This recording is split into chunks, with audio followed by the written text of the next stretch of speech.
प्रेम से बोलिए गणेश भगवान की जय। आज बुधवार का दिन है। बुधवार का दिन बुद्ध देव और भगवान गणेश को समर्पित होता है। आइए सुनते हैं बुधवार व्रत की कथा। प्रेम से बोलिए गणेश जी महाराज की जय। बहुत प्राचीन समय की बात है। एक समृद्ध और प्रसिद्ध नगर में माधव नाम का एक व्यापारी रहता था। वह अपने नगर के सबसे सम्मानित व्यक्तियों में गिना जाता था। उसके पास धन की कोई कमी नहीं थी। विशाल भवन, सुंदर बगीचे, अनेक सेवक और दूर दूर तक फैला हुआ व्यापार था। लोग उसकी ईमानदारी और उदारता की प्रशंसा करते थे। माधव की पत्नी का नाम कमला था। वह अत्यंत धार्मिक और सद्गुणी स्त्री थी। वह प्रतिदिन भगवान का स्मरण करती, गरीबों को भोजन कराती और अपने घर आए अतिथियों का अनादर करती नहीं थी। नगर की स्त्रियां उसे आदर्श गृहिणी मानती थी।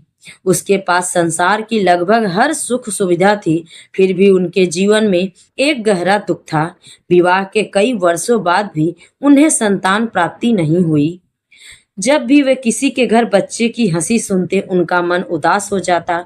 कमला अक्सर रात के समय भगवान से प्रार्थना करती कि उसके घर में भी एक नन्हा बालक खेलता दिखाई दे। माधव अपनी पत्नी को दुखी देखकर स्वयं भी दुखी हो जाता था और वह उसे सांत्वना देता और कहता कि ईश्वर जो करता है भलाई के लिए करता है। किंतु उसके अपने हृदय में भी संतान की इच्छा प्रबल थी। समय बीतता गया, अनेक वैद्य बुलाए गए, अनेक धार्मिक अनुष्ठान किए गए, अनेक तीर्थ यात्राएं भी की गईं, लेकिन कोई फल प्राप्त नहीं हुआ। एक दिन नगर में एक विद्वान ब्राह्मण आए। उनके ज्ञान और तपस्या की चर्चा दूर दूर तक फैली हुई थी। लोग अपनी समस्याएं लेकर उनके पास जाते और उन उचित मार्गदर्शन प्राप्त करते। कमला ने भी उनके दर्शन करने का निश्चय किया। अगली सुबह वह श्रद्धा पूर्वक उनके पास पहुंची और विनम्रता से बोली, आचार्य, मेरे जीवन में सब कुछ होते हुए भी मैं सुखी नहीं हूँ, क्योंकि मुझे संतान का सुख प्राप्त नहीं हुआ। कृपया ऐसा उपाय बताइए जिससे मेरी मनोकामना पूर्ण हो। ब्राह्मण ने कुछ क्षण ध्यान लगाया और फिर बोले, पुत्री, तुम्हारी सच्ची श्रद्धा है, तुम्हारा मन पवित्र है, इसलिए तुम्हें अवश्य शुभ फल प्राप्त होगा। उन्होंने कहा कि यदि तुम श्रद्धा और नियम पूर्वक बुधवार का व्रत करो, बुद्ध देव की पूजा करो, तो तुम्हारी इच्छा पूर्ण हो सकती है। कमला ने हाथ जोड़कर पूछा, गुरुदेव, मुझे इस व्रत की विधि बताइए। ब्राह्मण ने विस्तार पूर्वक व्रत का विधान समझाया।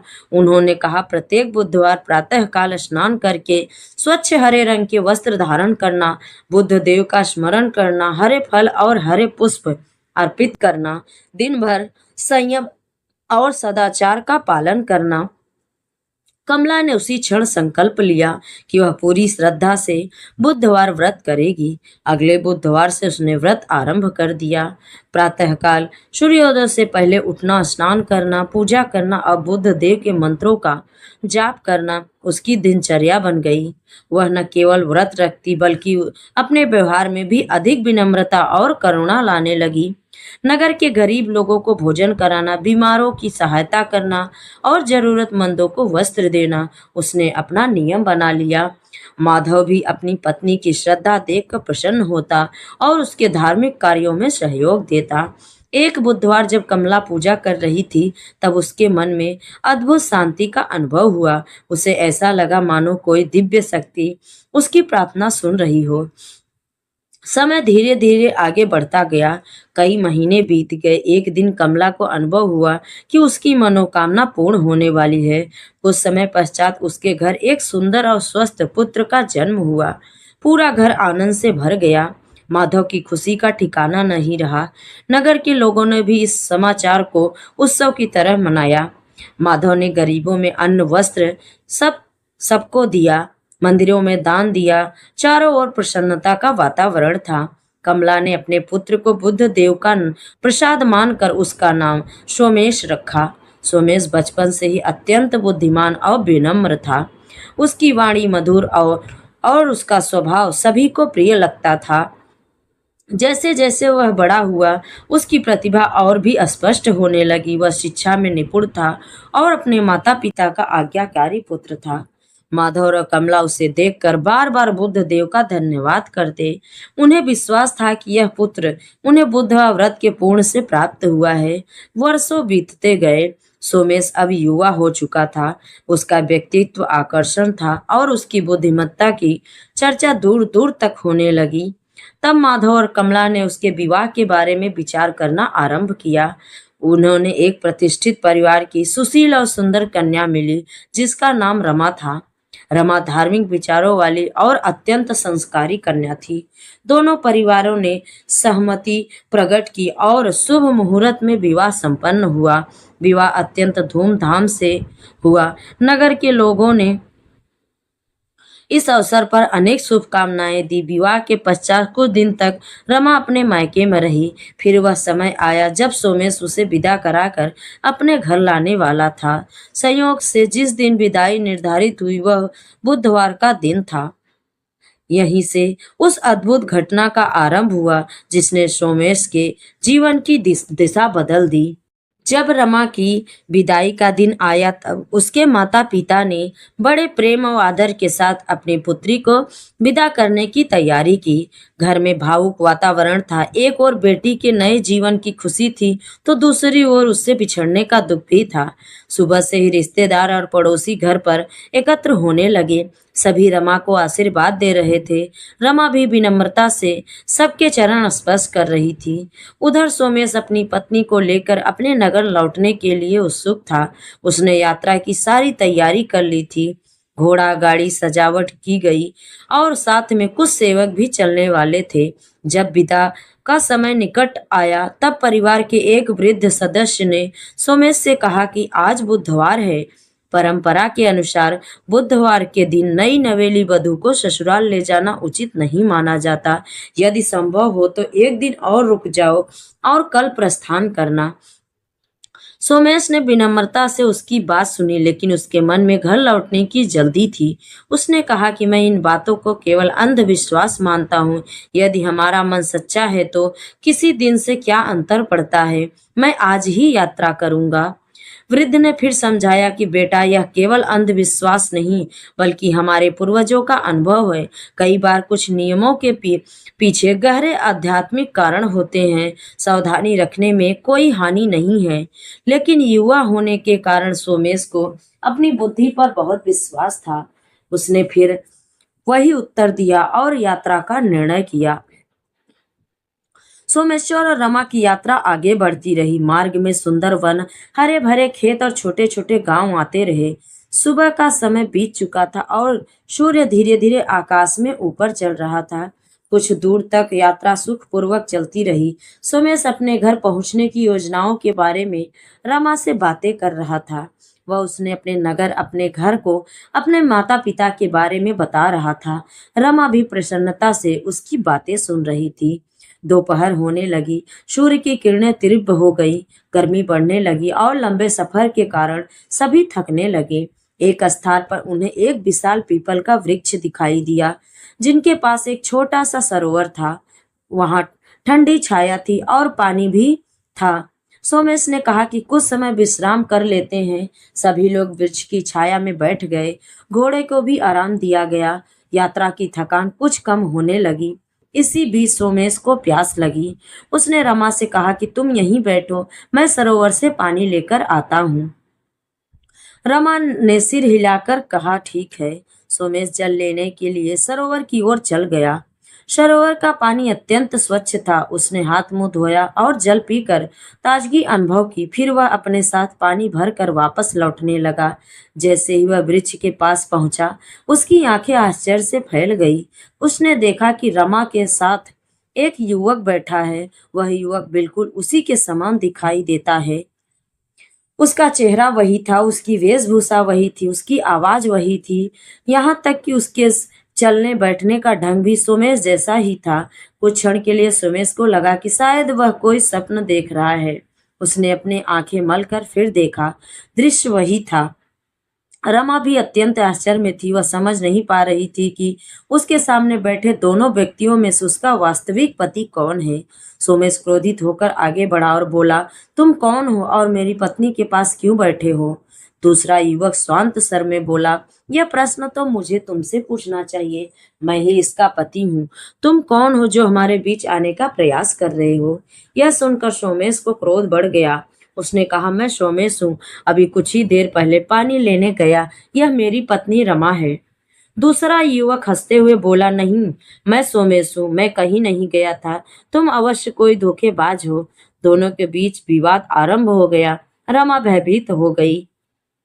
वह दोनों को ध्यान से देख रही थी, लेकिन किसी में भी कोई अंतर दिखाई नहीं दिया।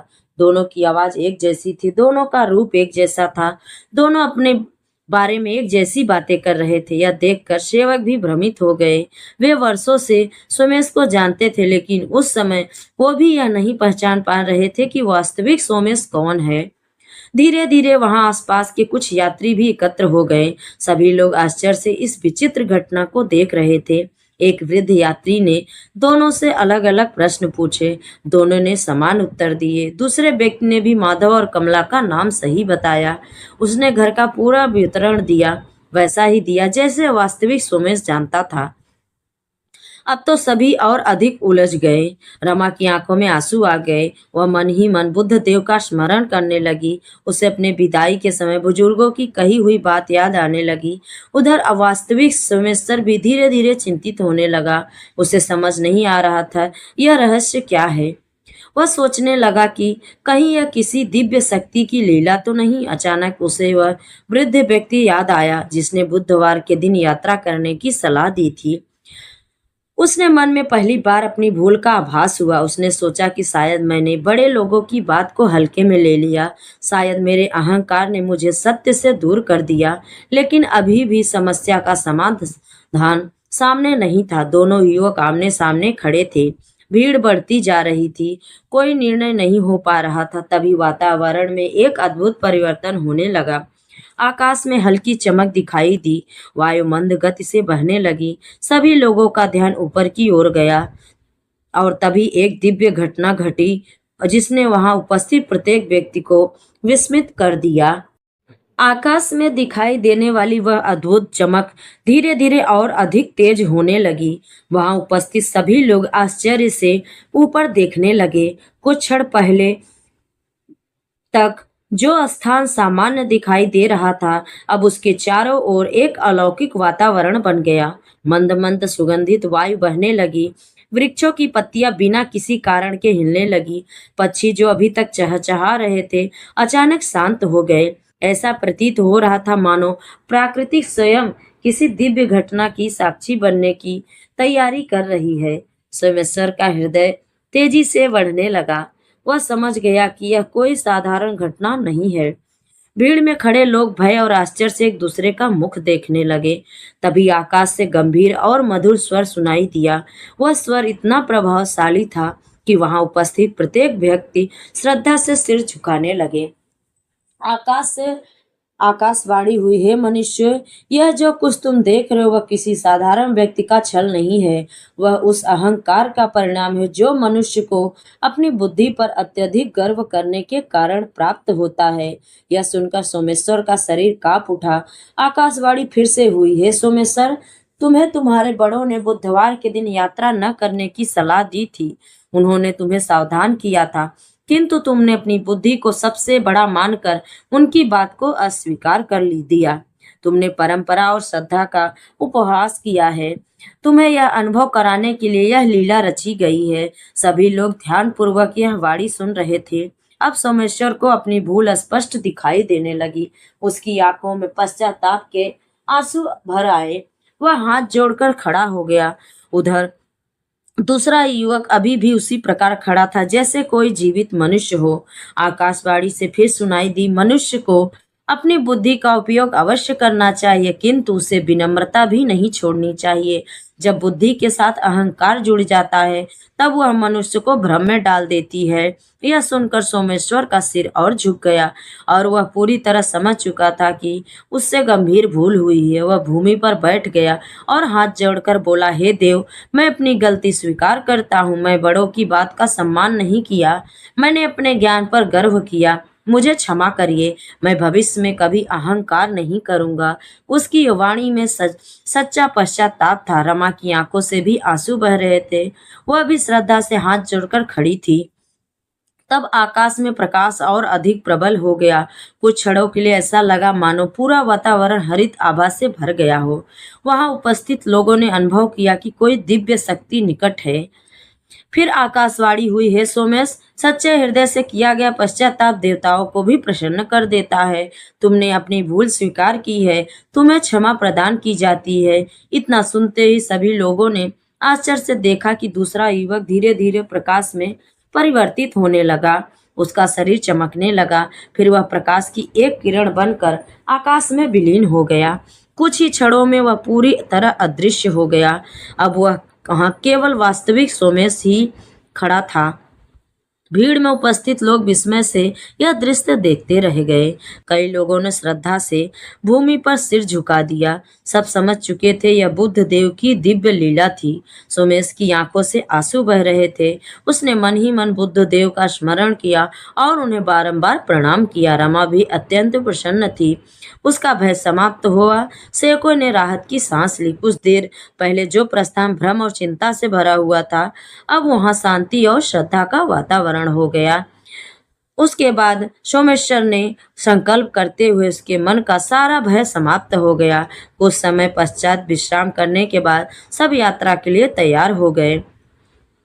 किंतु अब सोमेश्वर पहले जैसा नहीं था। उसके भीतर विनम्रता आ चुकी थी। उसका हृदय और श्रद्धा कृतज्ञ से भर गया था। उसे अनुभव हो रहा था कि आज उसे केवल एक चमत्कार नहीं दिखा, बल्कि जीवन का एक बहुत बड़ा सत्य भी समझ में आया। यात्रा पुनः प्रारंभ हुआ, लेकिन बुद्ध देव की यही लीला समाप्त हो गई। घर पहुंचने के बाद रमा और सोमेश्वर भगवान बुद्ध देव और भगवान गणेश की नित्य पूजा और व्रत करने लगे। प्रेम से बोलिए गणेश भगवान की जय। एक बार की बात है, एक नगर में एक भाई बहन रहते थे। बहन का नियम था कि भाई का मुख देखकर ही खाना खाती थी। रोज उठती, काम करती, भाई का मुख देखने जाती। रास्ते में खेजड़ी के पेड़ के नीचे विनायक जी की मूर्ति, तुलसी माता हरी भरी थी। पथवारी माता दूध दही में हिसौले ले रही थी। ऊपर सूरज भगवान तप रहे थे। वो भाई का मुख देखने जाती और कहती, भगवान मेरे को अमर सुहाग देना और अमर पीहर वासा देना। ऐसा कहती और आगे जाती। रास्ते में कांटों की झाड़ियां थी, जिससे बहन के पैर में चुभते थे। घर गई, भाई का मुख देखा बैठा। भाभी ने पूछा, बाईसा पैर में क्या हुआ? तो वह बोली, रास्ते में कांटा चुभ गया। ऐसा कहकर बहन वापस अपने घर चली गई। भाई ने पूछा, बहन गई क्या?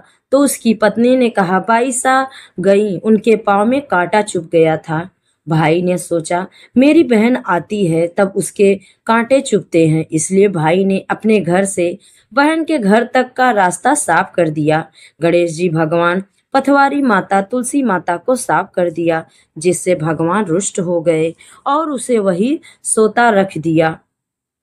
पत्नी रोने लगी। लोग लोकाचार करने ले जाने लगे तो पत्नी बोली, रुक जाओ, अभी मेरी नंद अपने भाई का मुख देखने आएगी। उनका नियम है, अपने भाई का मुख देखे बिना खाना नहीं खाती।